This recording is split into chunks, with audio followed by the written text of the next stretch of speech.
श्रीरामः शरणं समस्तजगतां रामं विना का गतिः रामेण प्रतिहन्यते कलिमलं रामाय कार्यं नमः।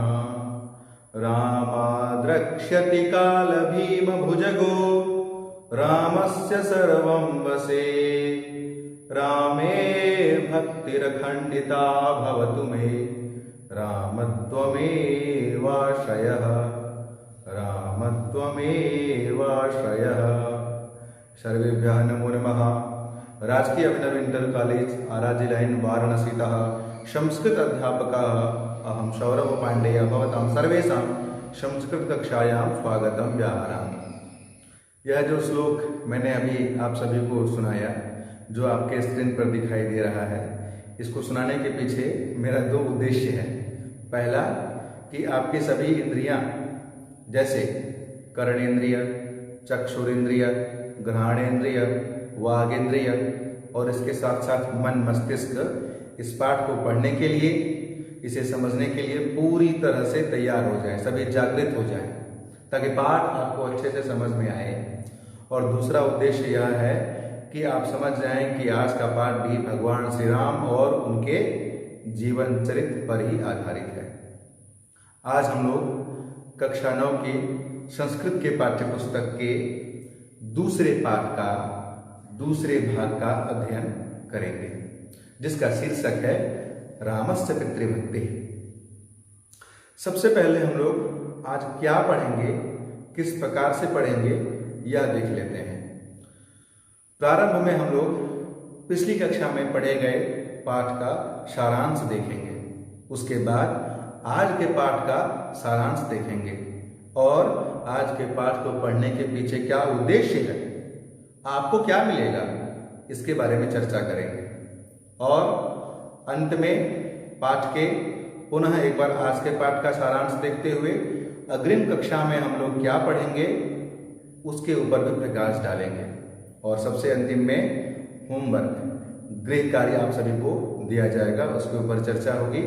और पिछली कक्षा में जैसा मैंने आपको बताया था कि किसी भी श्लोक की व्याख्या कैसे की जाती है संदर्भ प्रसंग पूर्वक, यह भी आप सभी को बताएंगे।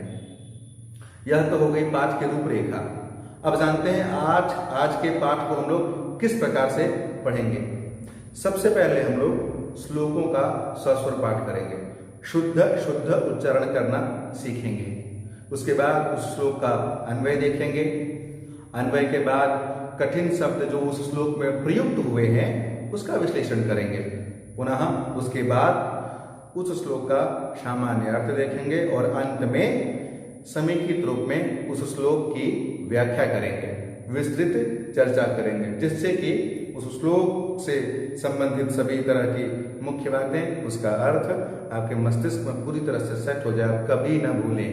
इसीलिए इस प्रक्रिया के माध्यम से आज का पाठ हम सभी पढ़ेंगे। सबसे पहले हम लोग पिछली कक्षा में पढ़े गए पाठ का संक्षिप्त सारांश पे प्रकाश डालते हैं। हम लोगों ने यह पढ़ा था कि भगवान राम महल में आते हैं। उन्होंने देखा कि उनके पिता दशरथ मूर्छित अवस्था में माता कैकेयी के साथ आसन पर बैठे हुए हैं। सबसे पहले उन्होंने पिता का अभिवादन किया, उसके पश्चात माता कैकेयी का अभिवादन किया। राजा दशरथ, जिनकी स्थिति दीनहीन हो गई थी, उनके नेत्र आंसुओं से भर गए थे, उनका गला रुंध गया था, जिसके कारण न वो कुछ देख पा रहे थे, न ही कुछ बोल पा रहे थे।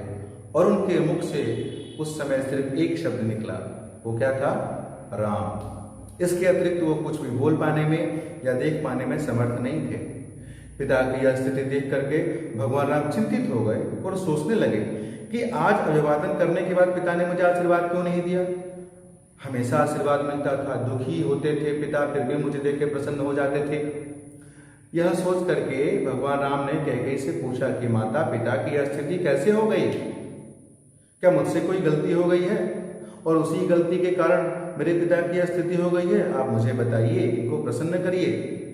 यहां तक हम लोगों ने पढ़ा था। आज के पाठ के सारांश के ऊपर प्रकाश डालते हैं।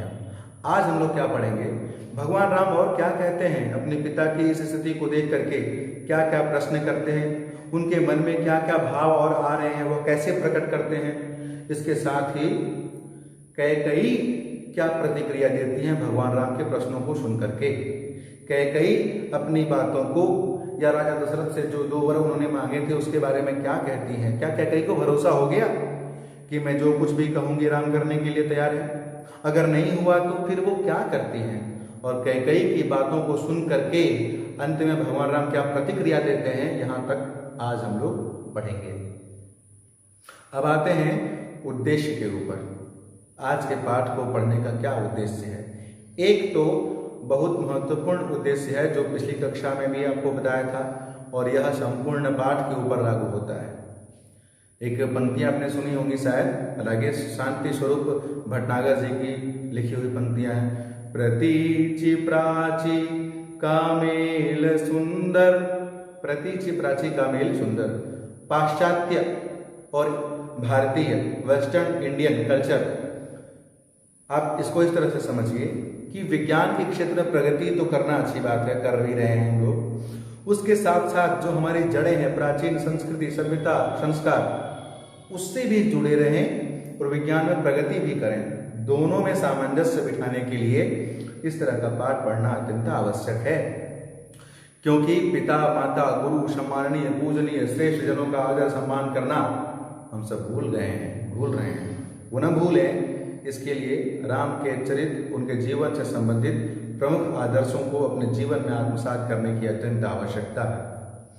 इसके साथ साथ आज आपको यह भी पढ़ने को मिलेगा, यह भी समझने को मिलेगा कि जब व्यक्ति दुखी होता है, जब व्यक्ति परेशान होता है, तब वह कैसे अपने मस्तिष्क पर कंट्रोल करके, नियंत्रण करके अपने व्यवहार को सौम्य बनाए रखता है। यह भगवान राम से सीखने को मिलेगा। इसके साथ साथ यह भी सीखेंगे, कोई व्यक्ति अगर गलत सोचता है, उसका विचार गलत है, तो उसके वाणी में वो झलकता है, वह स्पष्ट रूप से निखर कर सामने आ जाता है। कैकेयी की सोच अच्छी नहीं थी, इसलिए कैकेयी के वाणी में भी कर्कशपन आ गया था, क्रूरता, कठोरता आ गई थी। तो यह व्यवहार परिलक्षित होता है व्यक्ति के चिंतन से। तो जैसी चिंतन, जैसी सोच, वैसी वाणी। अच्छी सोच रखिए, अच्छी वाणी बोलिए। मीठी वाणी बोलिए, मन का पाखो औरन को शीतल करे, आपहु शीतल होय। सुना होगा आपने, कबीरदास की वाणी है। तो अच्छी वाणी बोलना चाहिए हमें, और अच्छा सोचना भी चाहिए।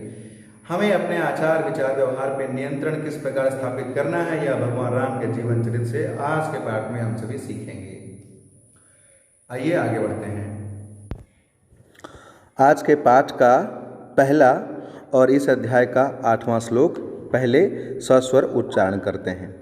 अतोषयन् महाराज मकुर्वन् वा पितुर्वचः मुहूर्तमपि नेच्छेयं जीवितुं कुपिते नृपे। अब इस श्लोक का अन्वय देखिए। नृपे कुपिते महाराजम अतोषयन् पितुः वचः वा अकुर्वन् मुहूर्तम अपि जीवितुं न इच्छेयम्। अब इस श्लोक में प्रयुक्त कुछ कठिन शब्दों के अर्थ देखिए। अतोषयन् संतुष्ट न करता हुआ, अकुर्वन् न कुर्वन् इति अकुर्वन्, यहाँ पर नए समास हुआ है। अकुर्वन् अर्थात न करता हुआ, मुहूर्तम एक मुहूर्त अर्थात 2 घटी अर्थात 48 मिनट्स, मुहूर्तम अर्थात 48 मिनट, इच्छेयम चाहता हूँ। अब इस श्लोक का अर्थ देखिए। राजा के क्रुद्ध होने पर महाराज को संतुष्ट न करता हुआ अथवा पिता के वचन का पालन न करता हुआ मैं एक क्षण भी जीवित रहना नहीं चाहता हूँ। अर्थात राम स्वयं को धिक्कारते हुए कहते हैं कि यदि मैं महाराज दशरथ को अपने कार्यों से संतुष्ट न कर सका अथवा अपने पिता के वचनों का पालन न कर सका तो मेरे लिए एक क्षण भी जीवित रहना उचित न होगा। तात्पर्य यह है कि किसी भी स्थिति में मैं इनके वचनों का पालन अवश्य करूँगा। अब इस श्लोक का विस्तृत रूप में चर्चा करते हैं। अन्वय के साथ साथ अब इस श्लोक की व्याख्या देखिए।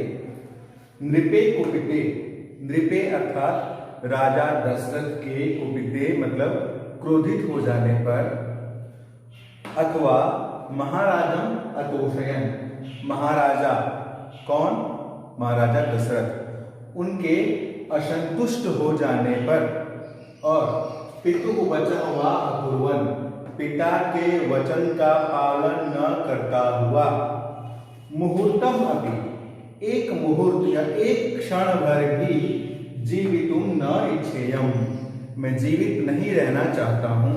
भगवान श्री राम कहते हैं कि नृप अगर कुपित हो गए हैं मेरे कारण, अथवा महाराज असंतुष्ट हो गए हैं मेरे कारण, या पिता का वचन का अगर मैंने कभी पालन न किया हो, अगर ऐसा हुआ है, तब मुहूर्तम अपि, क्षण भर भी मैं कौन, श्री राम, जीवितुम न इच्छेयम, जीवित रहना नहीं चाहता हूँ। किसी भी प्रकार से अगर मुझसे कोई भी गलती हुई है जिसके कारण मेरे पिता की स्थिति हुई है, तो मैं मरना पसंद करूँगा, क्षण भर भी जीवित रहना मैं नहीं चाहता।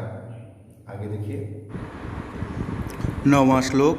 यतो मूलं नरः पश्येत् प्रादुर्भावमिहात्मनः कथं तस्मिन्न वर्तेत प्रत्यक्षे सति दैवते। अब इस श्लोक का अन्वय देखिए। नरः इह आत्मनः प्रादुर्भावं यतो मूलं पश्येत् तस्मिन् प्रत्यक्षे दैवते सति कथं न वर्तेत। अब इस श्लोक के प्रयुक्त कठिन शब्दों का अर्थ देखें। यतो मूलम, जिस मूल कारण से, प्रादुर्भावम, उत्पत्ति हुआ हो, यह मतलब इस लोक में, आत्मनः अपनी, वर्तेत व्यवहार करे, प्रत्यक्षे साक्षात उपस्थित या सामने, दैवते अर्थात ईश्वर तुल्य। अब इस श्लोक का अर्थ देखिए। मनुष्य इस संसार में अपनी उत्पत्ति को जिसके कारण देखता है, उस देवता स्वरूप पिता के विद्यमान रहने पर क्यों न उसके अनुकूल आचरण करे। अर्थात इस संसार में मनुष्य का जन्म पिता के कारण ही होता है। अतः पिता के रहने पर व्यक्ति को हमेशा उसके अनुकूल ही आचरण करना चाहिए, क्योंकि जन्म देने के कारण पिता देवता स्वरूप ही होता है। अब इस श्लोक का विस्तृत रूप में अर्थ पे चर्चा करते हैं। अब अन्वय के साथ साथ विस्तृत चर्चा करते हैं। नरः अर्थात मनुष्य, कोई भी मनुष्य, इह मतलब इस संसार में, आत्मानः प्रादुर्भावम, अपने आप की उत्पत्ति को, यतो मूलम पश्येत्, जिसके कारण या जिस मूल कारण के वजह किसी भी मनुष्य की उत्पत्ति इस संसार में हुई है, तस्मिन् प्रत्यक्षे दैवते, उस देवता स्वरूप मनुष्य के प्रत्यक्ष में विद्यमान रहने पर, कथम न वर्तेत, उनके समान क्यों नहीं आचरण करे। अर्थात प्रत्येक मनुष्य के उत्पत्ति का जो मूल कारण है, उसके विद्यमान रहने पर हमेशा उनके अनुकूल ही आचरण करना चाहिए।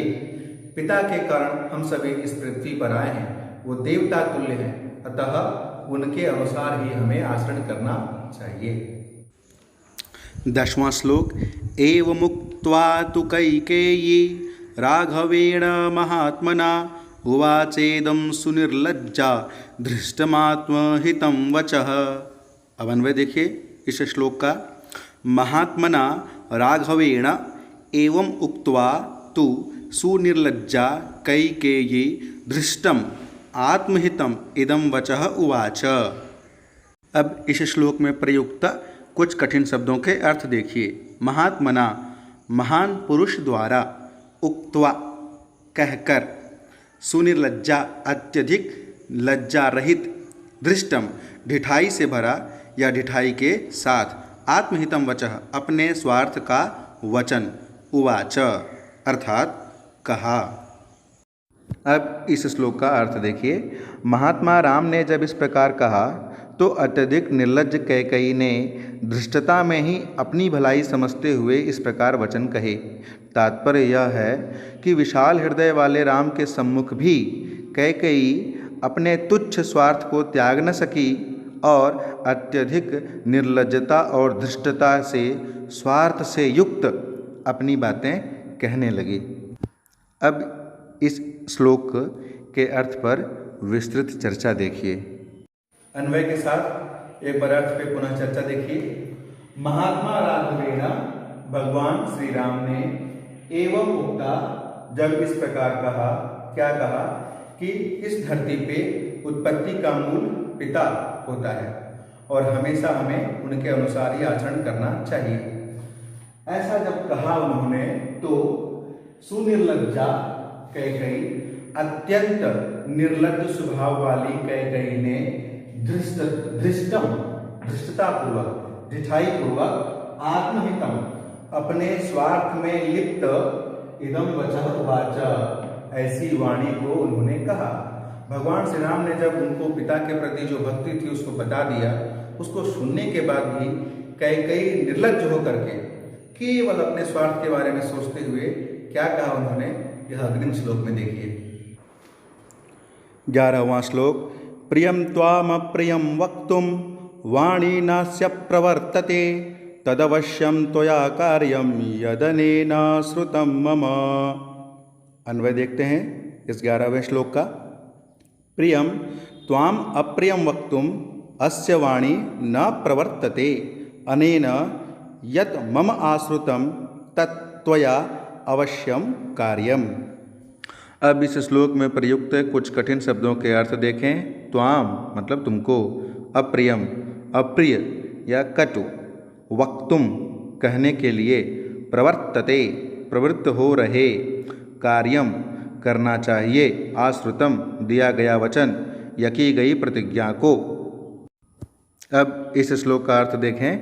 अत्यंत प्रिय तुमसे कटु बात कहने के लिए इनकी वाणी निकल ही नहीं रही है। इन्होंने मुझसे जो प्रतिज्ञा की है उसका पालन तुम्हें अवश्य करना है। तात्पर्य यह है कि हे राम, तुम अपने पिता महाराजा दशरथ को अत्यंत प्रिय हो, इसलिए तुमसे ये कुछ भी अप्रिय वचन कहना नहीं चाहते। अतः अब ये तुम्हारा कर्तव्य है कि इन्होंने मुझे जो वचन दिया है उसे तुम अवश्य पूरा करो। अब इस श्लोक के अर्थ पर विस्तृत चर्चा देखिए आगे। अन्वय के साथ अब पुनः अर्थ पे चर्चा करते हैं। प्रियम त्वाम अप्रियम वक्तुम। प्रियम मतलब तुम प्रिय हो। भगवान श्री राम से कैकेयी कह रही हैं कि प्रियम त्वाम अप्रियम वक्तुम, चूंकि तुम प्रिय हो इसीलिए तुमको अप्रियम, कड़वी वाणी, वक्तुम बोलने के लिए, अस्य वाणी न प्रवर्तते, इनके मुख से वाणी निकलेगी ही नहीं। अनेना अतः इसीलिए, अनेना इन्होंने, राजा दशरथ ने, यत् मम आश्रुतम जो कुछ मुझसे कहा या जो प्रतिज्ञा उन्होंने लिया, जो वचन मुझे दिया, तत्त्वया अवश्यम कार्यम वह तुम्हें अवश्य करना होगा। अर्थात ढिठाई पूर्वक कैकेयी ने कहा कि तुम प्रिय हो इसलिए तुमसे कुछ नहीं कह पा रहे हैं, अतः जो कुछ इन्होंने मुझसे कहा है या जो वचन इन्होंने मुझे दिया है वह तुम्हें करना होगा। 12वां श्लोक देखें। एष मह्यं वरं दत्त्वा पुरा मामभिपूज्य च स पश्चात्तप्यते राजा यथान्यः प्राकृतस्तथा। अब इस श्लोक का अन्वय देखिए। एषः राजा पुरा माम अभिपूज्य मह्यं वरं च दत्त्वा पश्चात् स राजा तथा तप्यते यथा अन्यः प्राकृतः जनः तप्यते। अब इस श्लोक के कठिन शब्दों का अर्थ देखें। एष अर्थात इन्होंने, मह्यम मुझे, पुरा पहले या प्राचीन काल में, अभिपूज्य सम्मान करके, तप्यते संतप्त हो रहे हैं, प्राकृतः अर्थात साधारण जन या साधारण मनुष्य। इस श्लोक का अर्थ देखिए। ये राजा अर्थात राजा दशरथ प्राचीन समय में मेरा सम्मान करके और मुझे वर देकर बाद में उसी प्रकार दुखी हो रहे हैं जैसे दूसरा कोई साधारण जन दुखी होता है। कैकेयी का यह भी कहना है कि जब इन्होंने मुझ पर प्रसन्न होकर वर दिए थे तब आज वचन का पालन करते समय एक सामान्य जन की तरह क्यों दुखी हो रहे हैं, अर्थात इन्हें उसी प्रसन्नता से वचन का पालन भी करना चाहिए। विस्तृत अर्थ देखिए इस श्लोक का आगे। विषय वस्तु की पूर्ण स्पष्टता के लिए अन्वय के साथ एक एक शब्द का विश्लेषण करते हुए पुनः अर्थ देखिए। एषः राजा, कौन? राजा दशरथ। पुरा, प्राचीन काल में मतलब देवताओं और असुरों के मध्य में जब युद्ध हो रहा था और जब कैकेयी ने राजा दशरथ की रक्षा की थी, तब माम अभिपूज्य, मेरा अभिवादन करके, अभिपूज्य अर्थात अभिवादन, मह्यम वरम च दत्त्वा, और इन्होंने मुझे वर भी दिया था। मतलब प्राचीन काल में इन्होंने मेरा अभिवादन किया और मुझे वर भी दिया। लेकिन पश्चात, अब या उसके बाद, सह तथा तप्यते, वह राजा दशरथ ऐसे तप रहे हैं, ऐसे परेशान हो रहे हैं, यथा अन्यः प्राकृतः जनः तप्यते, जैसे कोई प्राकृत सामान्य मनुष्य छोटी छोटी बातों पे जैसे परेशान हो जाता है, वैसे ही आज राजा परेशान हो जा रहे हैं। आगे क्या हुआ अगले श्लोक में देखिए। 13वां श्लोक। यदि तद्वक्ष्यते राजा शुभम वा यदि वा शुभम करिष्यसि ततः शर्व माख्यास्यामि पुनस्त्वहम्। अब इस श्लोक का अन्वय देखिए। यदि राजा शुभम वा अशुभम वा वक्ष्यते तद यदि त्वं करिष्यसि ततः अहम तु पुनः शर्वम आख्यास्यामि। अब आप इस श्लोक के कठिन शब्दों के अर्थ देखें। वक्ष्यते अर्थात कहेंगे, वा अर्थात अथवा, आख्यास्यामि बता दूंगी। अब आप इस श्लोक का अर्थ देखिए। राजा दशरथ प्रिय या अप्रिय जो कुछ भी तुमसे कहेंगे, तुम यदि उसे करोगे तब फिर मैं सब कुछ तुम्हें बता दूंगी। तात्पर्य यह है कि स्वार्थ की बात करने से पूर्व कैकेयी राम को भली भांति वचनबद्ध कर देना चाहती हैं। अब इस श्लोक पर विस्तृत चर्चा आगे देखिए। अब अन्वय के साथ पुनः एक बार व्याख्या देखिए। यदि राजा दशरथ शुभम व अशुभम व, शुभ या अशुभ, अच्छा या बुरा, जो कुछ भी वक्ष्यते कहेंगे या जो कुछ भी उन्होंने मुझसे कहा है, तत् यदि तुम करिष्यसि, अगर वह तुम करोगे, ततः तभी, उसके बाद ही, तुम पहले यह सुनिश्चित करो कि शुभ या अशुभ जो कुछ भी राजा ने कहा है वह तुम करोगे या सुनिश्चित करो, तब अहम तु पुनः सर्वम आख्यास्यामि। अहम मतलब मैं, कैकेयी, पुनः सर्वम सब कुछ जो कुछ भी उन्होंने कहा है, आख्यास्यामि तुम्हें बता दूंगी। कहीं न कहीं कैकेयी के मन में यह शक है कि राम विमुख न हो जाए कर्तव्य से, इसलिए बार बार ऐसा करके राम को पूरी तरह से टटोल रही है। आगे देखिए क्या होता है। 14वां श्लोक। एतत्तु वचनं श्रुत्वा कैकेय्या समुदाहृतम् उवाच व्यथितो रामस्तां देवीं नृपसन्निधौ। अन्वयः। कैकेय्या समुदाहृतम् एतत् वचनं श्रुत्वा तु रामः व्यथितः सन् नृपसन्निधौ तां देवीम् उवाच। अब इस श्लोक के कठिन शब्दों का अर्थ देखिए। श्रुत्वा सुनकर, समुदाहृतम भली प्रकार से कहे गए, व्यथितः अर्थात दुखी, नृपसन्निधौ राजा के पास। अब इस श्लोक का अर्थ देखिए। कैकेयी द्वारा कहे गए इस वचन को सुनकर तो राम ने दुखी होते हुए राजा के पास बैठी हुई उस देवी अर्थात माता कैकेयी से कहा। विस्तृत व्याख्या आगे देखिए। अन्वय के साथ श्लोक के अर्थ पर एक बार पुनः चर्चा देखें। कैकेय्या, कैकेयी के द्वारा, समुदाहृतम अच्छी प्रकार से कहे गए, एतत् वचनं श्रुत्वा यह वचन सुन करके। कौन सा वचन? तो जो कैकेयी ने कहा कि शुभम व अशुभम व, अच्छा या बुरा जो कुछ भी मैं कहूँगी, या राजा ने जो कुछ भी मुझे वचन दिया, अगर वह करने के लिए तुम तैयार हो जाओगे तब मैं तुम्हें सारी बात बताऊंगी। यह सुन करके तो रामः, भगवान राम, व्यथितः सन, दुखी हो गए। क्यों दुखी हुए? क्योंकि उनको लगा कि माता कैकेयी अब भी मेरे अंदर पिता के प्रति जो भक्ति है शायद उसके ऊपर संदेह कर रही है, इसीलिए व्यथितः सन, दुखी हो गए। और दुखी होते हुए, दुखी हो करके नृपसन्निधौ, नृप मतलब राजा दशरथ के पास में, सन्निधौ समीप में बैठे हुए कामदेवी उवाच, उस देवी से अर्थात माता कैकेयी से भगवान राम ने कहा। दुखी मन से भगवान राम ने माता कैकेयी से क्या कहा, यह हम लोग अग्रिम कक्षा में पढ़ेंगे। आज इतना ही पाठ रखते हैं, आज का पाठ संपूर्ण होता है। आज हम लोगों ने पढ़ा कि अपने पिता की दयनीय स्थिति को देख करके श्री राम माता कैकेयी से प्रश्न पूछते हैं कि यह इनकी स्थिति कैसे हुई। माता कैकेयी ने कहा कि तुम चूंकि प्रिय हो, अत्यंत प्रिय हो दशरथ के, इसीलिए तुम्हें कुछ भी कहने के लिए इनकी वाणी प्रवृत्त ही नहीं होगी, ये कुछ बोल ही नहीं पा रहे हैं। और इस स्थिति में अगर तुम यह प्रण करो कि जो भी मैं तुम्हें कहूंगी वो तुम करोगे, तब मैं वह बात जो इन्होंने मुझसे कहा है वो तुम्हें बता दूंगी। भगवान राम यह आश्वस्त करते हैं। किस प्रकार आश्वस्त करते हैं? कि मैं हर कार्य को करने के लिए तैयार हूं। और उसके बाद माता कैकेयी कैसे उन दो वरों को भगवान श्री राम को बताती हैं, यह अग्रिम कक्षा में पढ़ेंगे।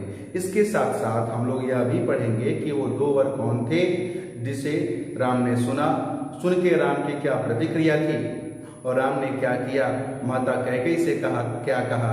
ये सारी बातें हम लोग इसी पाठ के अग्रिम कड़ी में पढ़ेंगे, विस्तृत रूप से सभी पे चर्चा करेंगे। अब गृह कार्य की बात आती है, तो गृह कार्य में आप सभी सबसे पहले सभी श्लोकों का सस्वर पाठ करेंगे। उसके बाद श्लोकों के अन्वय को, उसके श्लोक में प्रयुक्त कठिन शब्दों के अर्थों को और श्लोक के विस्तृत रूप में अर्थों को भी अपनी भाषा में लिखेंगे और उसका अभ्यास करेंगे। इसके साथ साथ आप एक चीज और नोट करेंगे कि आज के श्लोकों में से सबसे प्रिय श्लोक आपको कौन सा लगा और क्यों लगा, उस श्लोक में कौन सा भाव आपको सबसे अच्छा लगा, यह बात भी आप अपनी भाषा में अपने नोटबुक में नोट करेंगे। यह हो गई गृह कार्य की बात। अब मैंने आपसे कहा था कि संदर्भ प्रसंग पूर्वक कैसे किसी श्लोक की व्याख्या करते हैं, उस पर चर्चा करते हैं। किसी भी श्लोक क्या, कोई भी गद्य हो, पद्य हो, काव्य हो, कविता हो, उसकी जब व्याख्या करते हैं तो संदर्भ और प्रसंग का उल्लेख अत्यंत आवश्यक होता है। संदर्भ का मतलब होता है रेफरेंस, यह जो भी गद्यांश है, पद्यांश है, वह किसने लिखा है, किस पाठ्य पुस्तक से संग्रहित है, इन सभी बातों का उल्लेख हम लोग संदर्भ में करते हैं। जैसे इस पाठ के किसी श्लोक का संदर्भ लिखना हो तो आप यही लिखेंगे कि यह श्लोक हमारे पाठ्यपुस्तक से संग्रहित है। हमारे पाठ्यपुस्तक में संकलित जो रचना है वह रामायण के सुंदरकांड के 18वें एवं 19वें सर्ग से लिया गया है और इसके लेखक महर्षि वाल्मीकि हैं। यह हो गया संदर्भ। प्रसंग में आप उस श्लोक के भाव को लिखेंगे कि इस श्लोक में राजा दशरथ ने कैकेयी के प्रति अपने इस प्रकार के भाव प्रकट किए, या इस श्लोक में कैकेयी ने अपनी बातों को श्री राम से इस प्रकार से कहा। तो श्लोक के भाव को ही प्रसंग में लिखा जाता है। ये तो हो गई संदर्भ प्रसंग पूर्वक किसी भी श्लोक के, गद्य के, पद्य की व्याख्या करने की प्रक्रिया, यह जानना अत्यंत आवश्यक है, जिससे कि आप प्रश्न पत्र में संदर्भ प्रसंग पूर्वक किसी भी श्लोक की, गद्य की, पद्य की व्याख्या करने में समर्थ हो सकें। इसे भी आप नोट कर लें। अब उद्देश्य की बात करते हैं, इस पाठ को पढ़ने का क्या लाभ हुआ, आप स्वयं भी विचार करिए कि इस श्लोक से, इस पाठ से आपने क्या क्या सीखा, कैसे प्रतिकूल परिस्थितियों में हमें अपने ऊपर नियंत्रण रखना चाहिए, साथ ही साथ कभी भी स्वार्थ लिप्सा में आके कोई कार्य हमें नहीं करना चाहिए, उसका परिणाम अच्छा नहीं होता है। कैकेयी ने स्वार्थ लिप्सा में आकर के जो निर्णय लिया वह निर्णय घातक सिद्ध हुआ, राजा दशरथ की मृत्यु हो जाती है। तो इस प्रकार स्वार्थ लिप्सा में आके हमें कभी भी कोई भी कार्य नहीं करना चाहिए। इस प्रकार आज की कक्षा यहीं पे संपूर्ण होती है। आप सभी स्वस्थ रहिए, अपना ध्यान रखिए। बहुत बहुत धन्यवाद।